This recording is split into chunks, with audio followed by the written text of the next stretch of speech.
550 ऐसा विद्यालय बनाना है तो उसमें करीब 17 से 20 हजार करोड़ रुपया खर्च लगेगा। अब पैसा जितना बाना कि एक बार सब बना दिया जाओ, तो हम लोग ये कह रहे हैं कि हर साल हर प्रखंड में एगो नेतरहाट के स्तर के विद्यालय बनावल जाई। अगला 5 वर्ष में कम से कम 5 गो विद्यालय हो जाई, उससे राउंड दशा सुधर जाई।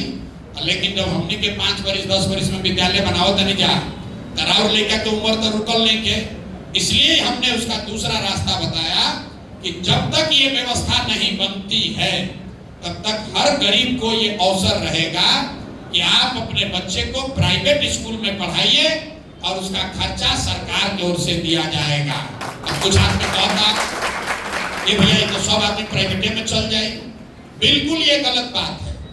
दुनिया भर के रिसर्च की बतावत आ कि अगर सरकारी और प्राइवेट दोनों विद्यालय हो, दोनों में अच्छी पढ़ाई हो रही हो, तो ज्यादातर लोग सरकारी में पढ़ने जाएंगे। हमारे बात पर भरोसा नहीं के अभी जांच लिहल जाओ।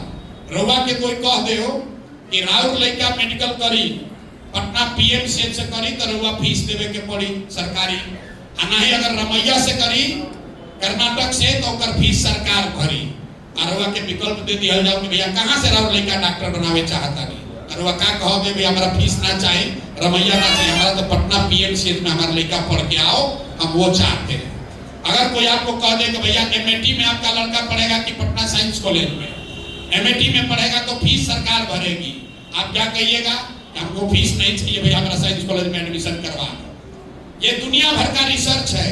अगर बढ़िया स्कूल होगा सरकारी तो लोग सरकारी विद्यालय को ही प्रेफर करेंगे। अगर आप बीमार पड़ जाइए और अभी कोई कहते हो कि अपोलो में भी हो सकेला इलाज और एम्स में भी इलाज हो सकेला, तो वह क्या कहो एम्स में भैया अगर सीट मिल जाओ तो भैया अपोलो ना चाहिए, एम्स में चाहिए, कहीं से सबसे बढ़िया क्लिनिशियन एम्स में है। ये पूरे दुनिया का रिसर्च है, उसी को लेकर हम लोग यहाँ आए हैं। और हम लोग का अनुमान है कि अगर बिहार में व्यवस्था दे दी जाओ कि जेकर लड़का बा भैया तारा सरकारी अगर विद्यालय ठीक नहीं खेलागा, प्राइवेट में पढ़ावो अगर फीस सरकार दी, तो उससे 1/3 लोग करीब करीब प्राइवेट में ऑप्ट करेगा। अब उसका फीस कितना होगा? औसतन 600 रुपया यहाँ पर प्राइवेट स्कूल में गांव देहात में फीस लागता। कई आदमी के बुझाता कि सरकारी विद्यालय तो फ्री बा, फ्री नहीं है। सरकारी विद्यालय में बिहार में प्रति छात्र 864 रुपया प्रति महीना खर्च हो रहा है। ध्यान दीजिए, इस 77,000 करोड़ में खाली प्राथमिक विद्यालय पर जितना खर्चा होता और जितना लड़का पढ़ता नौकरा के भागा दे, तो पता चली कि सरकार में जो दुर्दशा में रुआ स्कूल दिखता, हर विद्यार्थी पर सरकार 864 रुपया प्रति महीना खर्च कर रही है और उसको 1 रुपया का पढ़ाई नहीं हो रहा है। सारा लूट मचा हुआ है। इसलिए हम लोग शिक्षा को सुधारने के लिए 2 बात कह रहे हैं कि अगले 10 वर्ष में हर प्रखंड में कम से कम 10 नेतरहाट के स्तर के विद्यालय बनाए जाएं, हर साल 1 विद्यालय। और जब तक ये व्यवस्था 10 वर्ष में न बने तब तक लोगों को ये सुविधा हो कि आप अपने बच्चे को प्राइवेट स्कूल में भेजिए, वहां पर उसका फीस सरकार की ओर से भरा जाएगा। ये करने से बिहार में प्राथमिक विद्यालयों की, माध्यमिक विद्यालय की स्थिति सुधरेगी। कुछ लोग कहते भैया यूनिवर्सिटी के लिए नहीं बतियावत। तेजस्वी यादव ने कहा कि हम प्रशांत किशोर कह रहे हैं वर्ल्ड क्लास स्कूल बनाएंगे, हम वर्ल्ड क्लास यूनिवर्सिटी बनाएंगे। तो ये देखिए चोरी करेला ओकर का हाल बा, अपन बुद्धि बा ना। कोई ये पूछे कि जब 90% बिहार के लड़का 12वीं पास करते नहीं खन, तो यूनिवर्सिटी में, वर्ल्ड क्लास यूनिवर्सिटी में भैया पढ़ी के ये बता दो। अरे जब तक आप स्कूल नहीं सुधारोगे तब तक कॉलेज सुधारने का फायदा नहीं है। दूसरा एक और साइंस समझिए, पूरे दुनिया का रिसर्च बताता है कि अगर 15 वर्ष तक बच्चे का अच्छा संस्कार और शिक्षा हो जाए तो दुनिया में किसी भी व्यवस्था में वो बोझ नहीं बनेगा। हम लोग में आप लोग यहाँ कई लोग बैठे होंगे, 10वां तक आदमी बढ़िया पढ़ लेलस तो यही बिहार से निकल के अपन जगह आदमी बना सकता। इसलिए सबसे ज्यादा फोकस हम लोग का है कि 10वां तक के 12वीं तक की पढ़ाई देश में सबसे अच्छी व्यवस्था यहाँ बनाई जाए। अब आ जाइए नौकरी रोजगार पर, एक अंतिम बात कह के खत्म करेंगे कि सब आदमी की लागत है भैया पलायन कैसे रोक दिया प्रशांत किशोर। मोदी जैसा महामानव आपके नजर में उनसे नहीं रुका तो प्रशांत किशोर कैसे रोक दिया?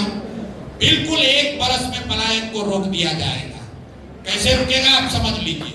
सरकारी नौकरी से ना हुई, खेती से ना हुई, फैक्ट्री से ना हुई। पहले आप समझिए कि पलायन का क्या पहलू क्या है।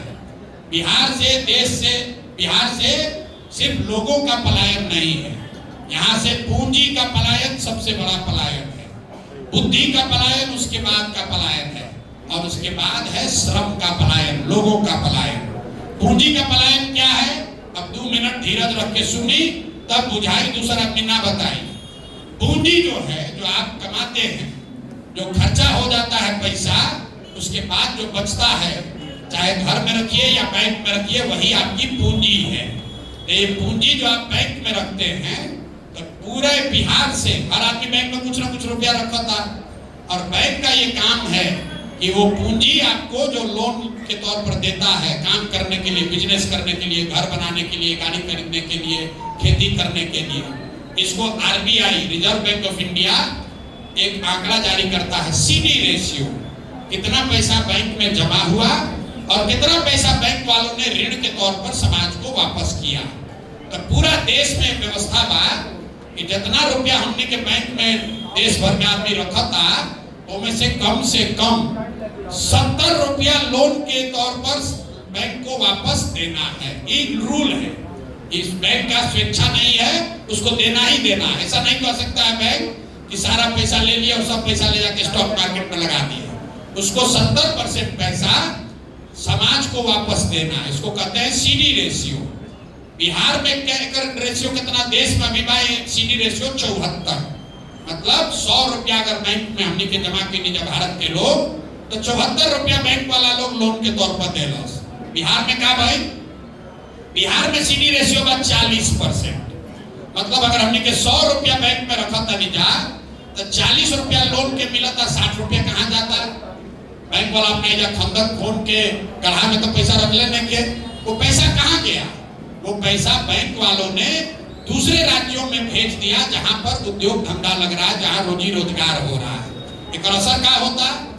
पिछला फाइनेंशियल ईयर में, पिछला वित्तीय वर्ष में बिहार की गरीब जनता ने कुल मिलाकर 4,21,000 करोड़ रुपया हम लोग बैंक में जमा किए।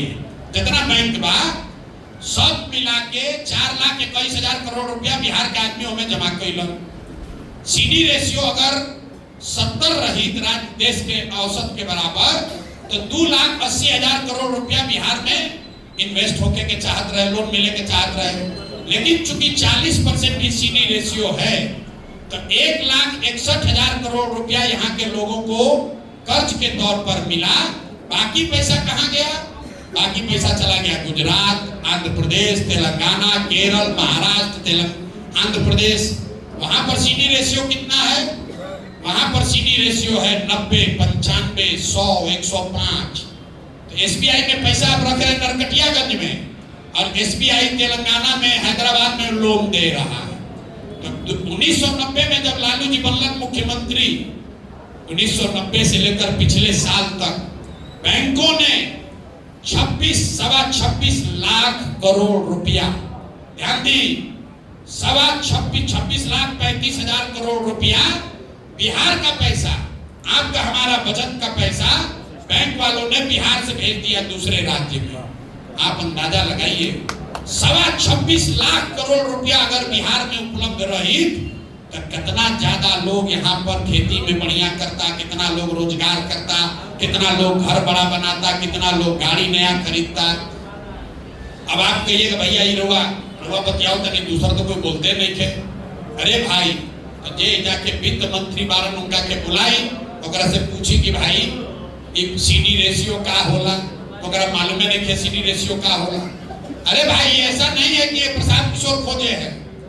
देश के स्तर पर ध्यान दीजिए, देश के स्तर पर प्रधानमंत्री के अध्यक्षता में कमेटी होती है जो हर 15 दिन पर इसका रिव्यू करती है कि बैंक में कितना पैसा आया और सीडी रेशियो बना हुआ है कि नहीं। आरबीआई और फाइनेंस मिनिस्टर इसको भेजाता है कर कमेटी का। राज्य के स्तर पर मुख्यमंत्री उस कमेटी के चेयरमैन है, लेकिन जैसे बिहार में सिपाही, दरोगा, बीडीओ, सीओ, टीचर मुख्यमंत्री के सरकार के बात नहीं माना तो उसे बैंक वाला भी बात नहीं मान रहा है और कोई सुनने वाला नहीं है। तो जन स्वराज ये कह रहा है कि सबसे पहले 6 महीना के अंदर सीडी रेशियो को यहां सुधारा जाएगा, राष्ट्रीय औसत के बराबर किया जाएगा, जिससे हर साल कम से कम अलग से 2 लाख करोड़ रुपया बिहार के लोगों को रोजी रोजगार के लिए उपलब्ध हो।